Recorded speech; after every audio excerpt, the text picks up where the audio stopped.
Padahal yang persoalan misalnya kita bicara tentang radikal itu kan kita jelas ya jenis kelaminnya itu belum jelas. Tapi soal terorisme, yes, betul ya, kita memang harus melakukan perang terhadap terorisme ya, terhadap tapi persoalan apa? Kemudian mengenai persoalan radikalisme itu kita harus jelas dulu, memperjelas apa bagaimana jenis kelamin dari radikalisme supaya nanti jaringnya itu tidak mengecil, kemudian siapapun bisa distempeli radikal lalu dihubungkan dengan Taliban. Nah, ini soal mau bagaimana, apa kita mau terus-menerus begitu?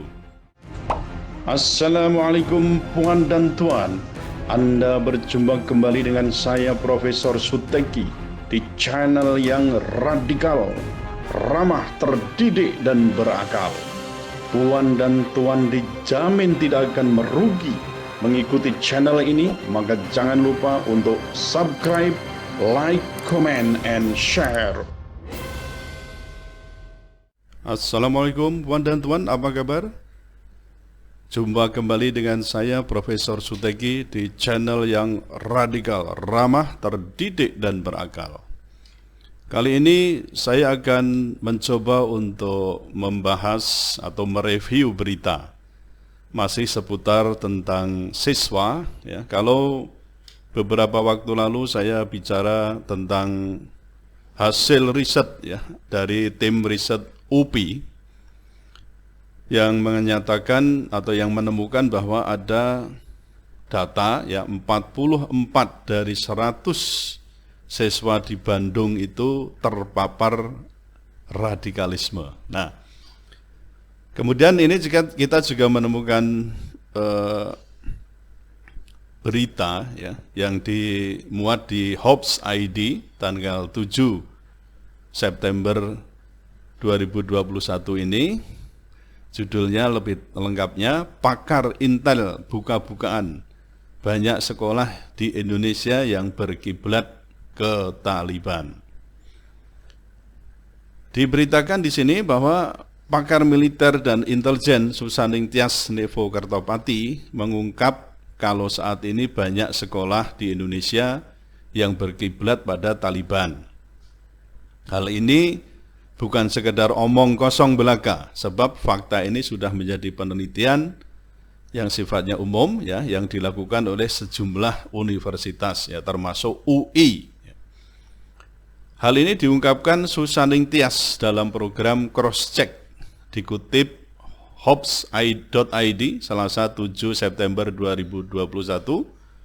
Salah satu ciri-ciri sekolah Indonesia yang berkiblat ke Taliban, kata dia, para anak didiknya termasuk ya sang guru tak mau hormat bendera. Wah, ini juga menjadi persoalan tersendiri ya saudara sekalian ya. Saya komentari sedikit ini. Ini kemarin kan sempat ya BPIP itu mengadakan ya, sudah diumumkan ya mau mengadakan lomba.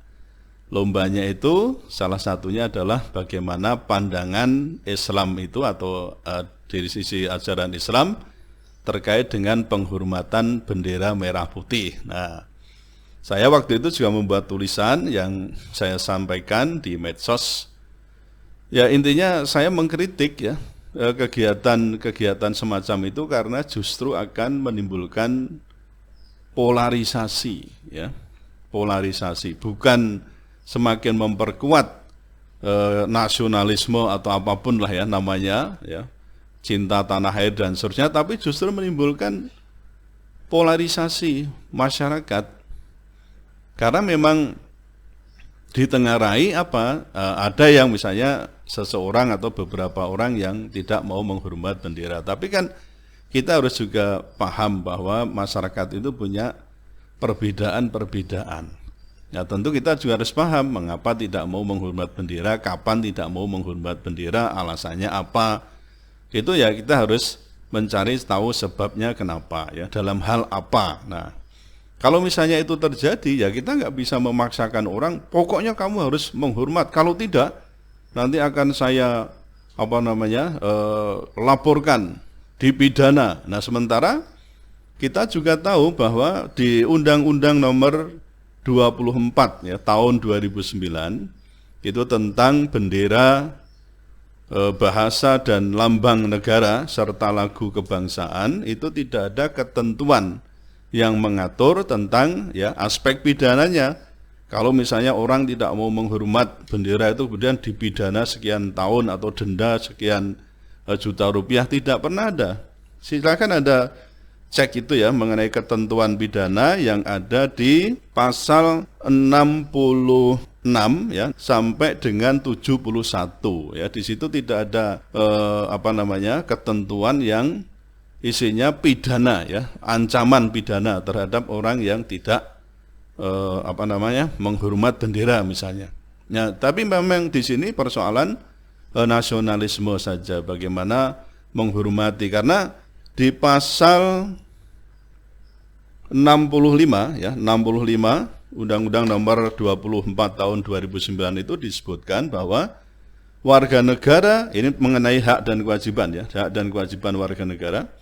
Warga negara berhak dan wajib memelihara, menjaga dan menggunakan bendera negara, bahasa Indonesia dan lambang negara serta lagu kebangsaan untuk kehormatan dan kedaulatan bangsa dan negara sesuai dengan undang-undang ini. Ini mengenai hak dan kewajiban. Memang kalau kita lihat dari sisi hukum, ya tidak ada kewajiban untuk menghormat bendera, tidak ada. Ini kita lihat di ketentuan undang-undang. Artinya kalau kewajiban, kalau tidak menghormat mestinya kan dipidana. Nah, dalam hal ini saudara sekalian, yang dilarang misalnya ya untuk bendera misalnya ya, ini di pasal 66. Setiap orang yang merusak, merobek, menginjak-injak, ya, membakar atau melakukan perbuatan lain dengan maksud menodai, menghina atau merendahkan kehormatan bendera negara sebagaimana dimaksud dalam pasal 24 huruf A, dipidana dengan pidana penjara paling lama 5 tahun atau denda paling banyak 500 juta rupiah. Nah, ini soal bendera. Ya, sebagai bangsa yang besar tentu kita juga punya bendera. Ya sebaiknya itu kita ya tadi mempunyai kewajibannya adalah bagaimana menggunakannya itu untuk atau dalam rangka kehormatan negara. Tapi bukan berarti tadi pokoknya wajib siapapun harus menghormat bendera. Kalau tidak menghormat kemudian dipidana, itu tidak ada. Ini persoalan kesadaran berbangsa. Nah, saudara sekalian, kemudian di media ini juga disebutkan bahwa juga ada indikasi yang tadi dikatakan kenapa kok berkiblat pada Taliban tadi, dikatakan begini, mereka juga tidak mau atau mereka tak mau pasang foto presiden dan wakil presiden.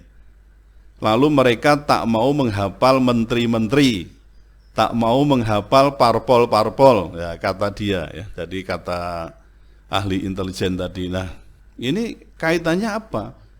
Orang yang tidak mau pasang foto presiden dan wapres, kemudian tidak mau menghafal nama menteri-menteri, ya, tidak mau menghafal parpol-parpol, itu apa hubungannya dengan persoalan ketalibannya ini gitu loh. Kadang-kadang saya juga agak geli juga ya, dalam arti ini sebenarnya pernyataan semacam ini sudah didukung dengan data yang cukup akurat apa tidak? Masa misalnya orang yang tidak mau pasang foto presiden dan wapres di sekolahan itu, apalagi misalnya sekolah swasta, ya kan ada enggak kewajiban suatu sekolahan harus memasang foto presiden dan wakil presiden?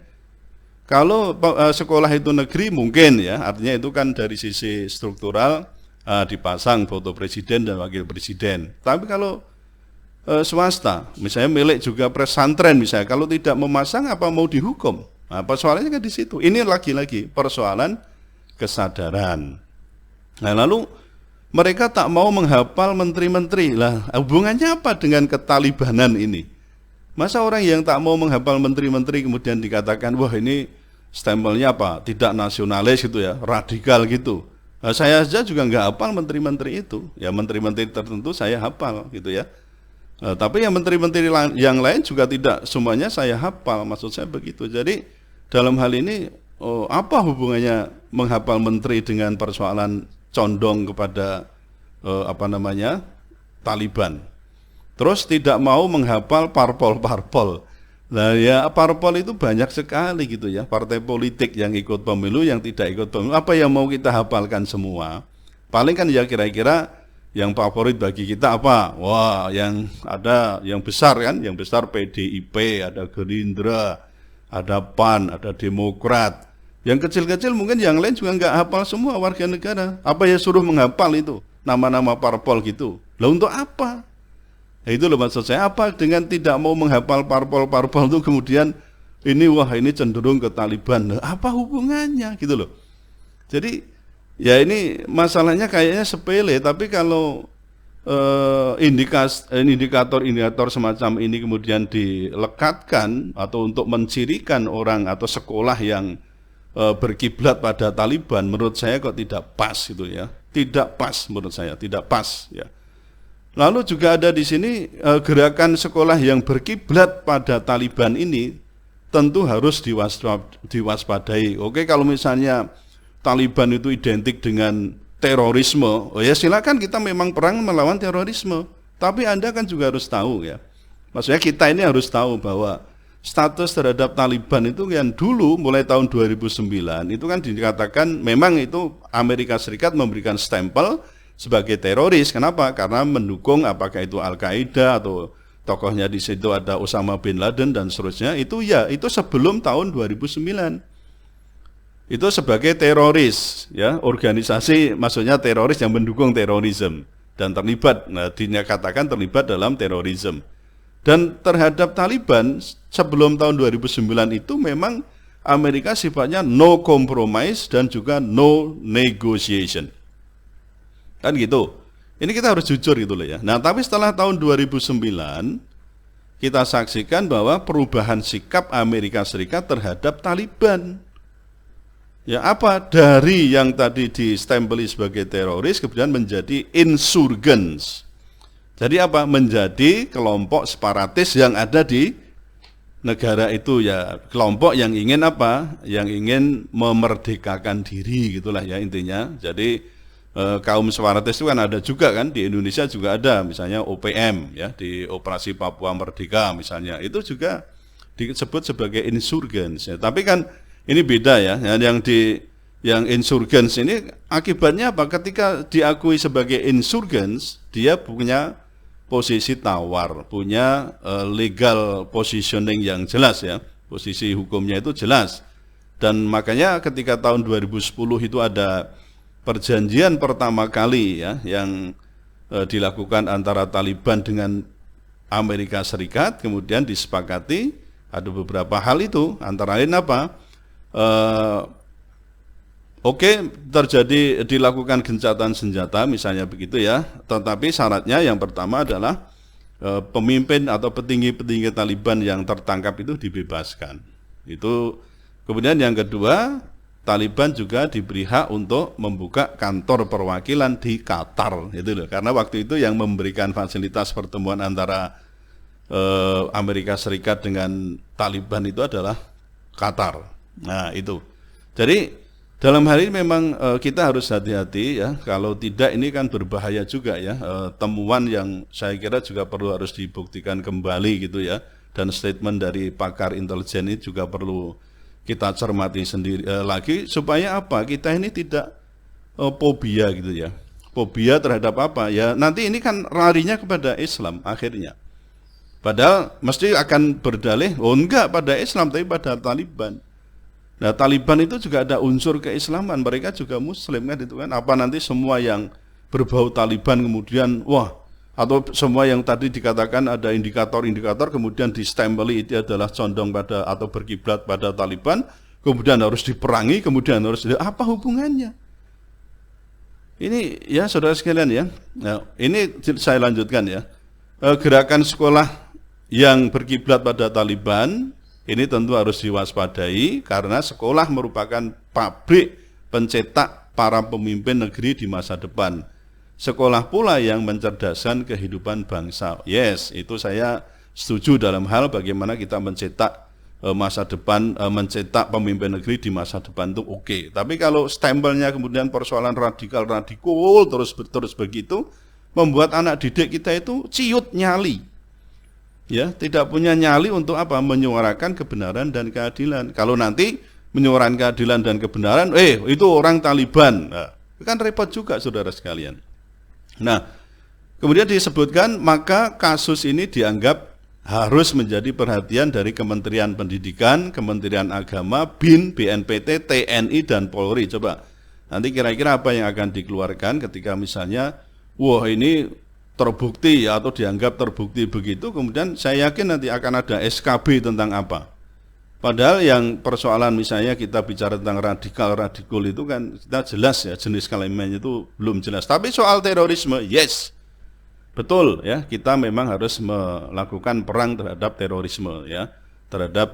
Tapi persoalan apa? Kemudian mengenai persoalan radikalisme itu kita harus jelas dulu, memperjelas apa bagaimana jenis kelamin dari radikalisme supaya nanti jaringnya itu tidak mengecil kemudian siapapun bisa distempeli radikal lalu dihubungkan dengan Taliban. Nah ini soal mau bagaimana, apa kita mau terus-menerus begitu.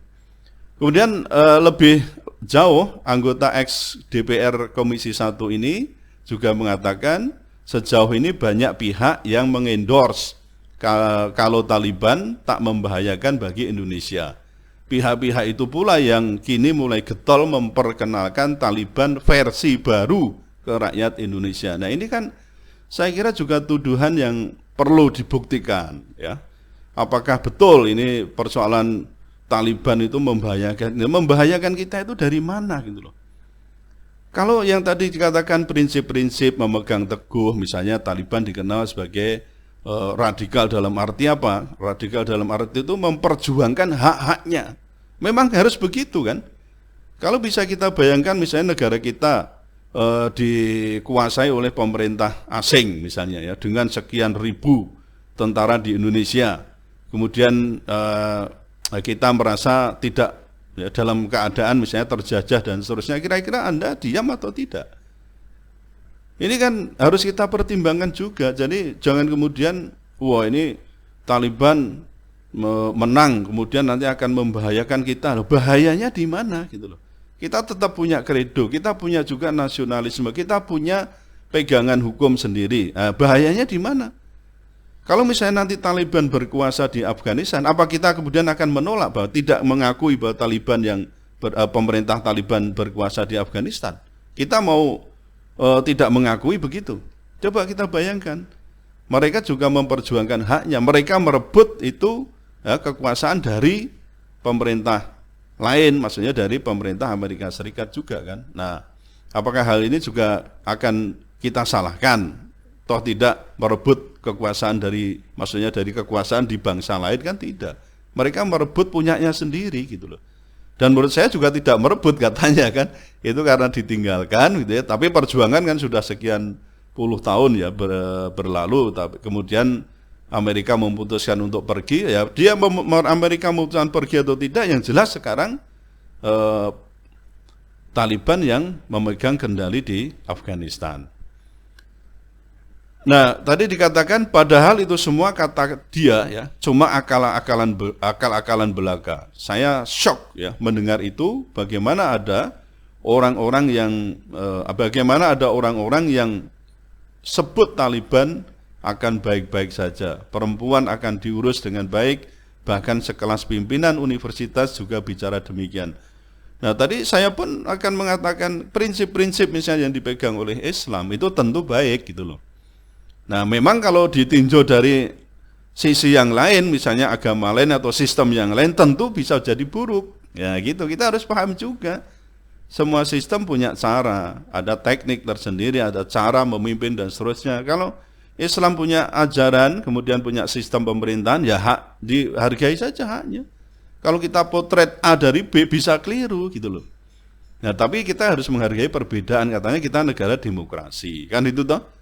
Nah, terlepas dari itu, selanjutnya disebutkan bahwa Susaning Tias menganggap Taliban tetap bisa menjadi ancaman bagi Republik Indonesia. Dirinya melihat betul bagaimana efek Taliban sudah mulai merusak sekolah-sekolah di Indonesia. Ini pernyataan yang menurut saya harus dibuktikan, saudara-saudara, karena ini bisa memprovokasi kemudian ketakutan yang luar biasa, lalu akibatnya kemana? Fobia ya terhadap Islam.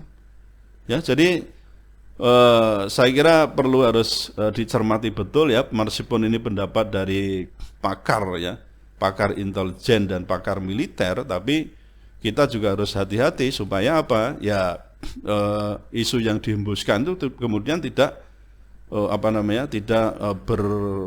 menjadi liar, kemudian menjadikan orang yang memegang teguh pada agamanya, yang meyakini kebenaran agamanya, kemudian dikatakan dia wah ini berkiblat pada Taliban ya. Saudara sekalian, saya kira harus hati-hati di sini. Kemudian di akhir pembicaraan itu dikatakan, memang betul ya dia. Kemudian ada kata-kata demikian, bagaimana saya tak khawatir anak muda kita sudah tak mau lagi hormat pada bendera RI. Kemudian tak mau menyanyikan lagu Indonesia Raya. Lalu diperbanyak bahasa Arab. Ini cenderung kemana coba kalau kita mau katakan ini? Cenderung ini pakai lalu diperbanyak bahasa Arab. Anda harus tahu juga, bahasa Arab itu juga bahasa internasional gitu loh. Bukan bahasa Inggris saja. Ya, malah sekarang ini banyak sekolah-sekolah kita kan, bahkan di universitas juga ada yang menggunakan bahasa Inggris, yang tidak ada yang protes. Kalau bahasa Arab kenapa gitu loh ya. Mestinya kan kita hargai tadi, bahasa Arab juga bahasa internasional, Inggris juga internasional. Nah, kalau bahasa Indonesia kan belum ya kan. Nah, kita harus paham juga di situ. Memang diakui di sini bahwa bukan berarti Arab itu memiliki konotasi teroris, tapi ketika semua tadi dilabelkan, label ini, label itu, wah ini mesti ngiblat ke Taliban, kemudian tambah dengan bahasa Arab, kemana ini arahnya? Kalau bukan ke persoalan nanti akan menimbulkan fobia terhadap Islam, bahwa Islam itu jahat, Islam itu cenderung tidak menghargai perempuan, Islam itu mengarah ke terorisme dan seterusnya. Padahal statementnya jelas di sini. Bukan berarti Arab itu memiliki konotasi teroris, tapi kita lihat sepanjang masa ini ya, persoalan bagaimana kecenderungan menstempeli Islam sebagai teroris dan seterusnya itu kan seolah-olah memang ya terkesan itu membangun opininya di sana.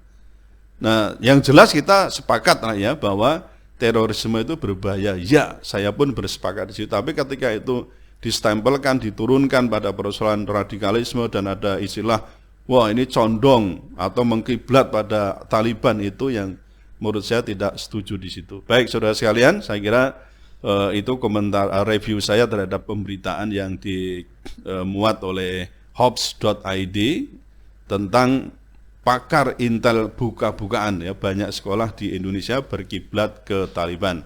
Kita harus hati-hati supaya pemberitaan yang semacam ini tidak menimbulkan fobia terhadap Islam, dan soal cinta pada tanah air itu memang menjadi kewajiban kita, itu betul ya. Tetapi kalau semua dikaitkan dengan persoalan Taliban, saya tidak setuju ya. Saya kira demikian.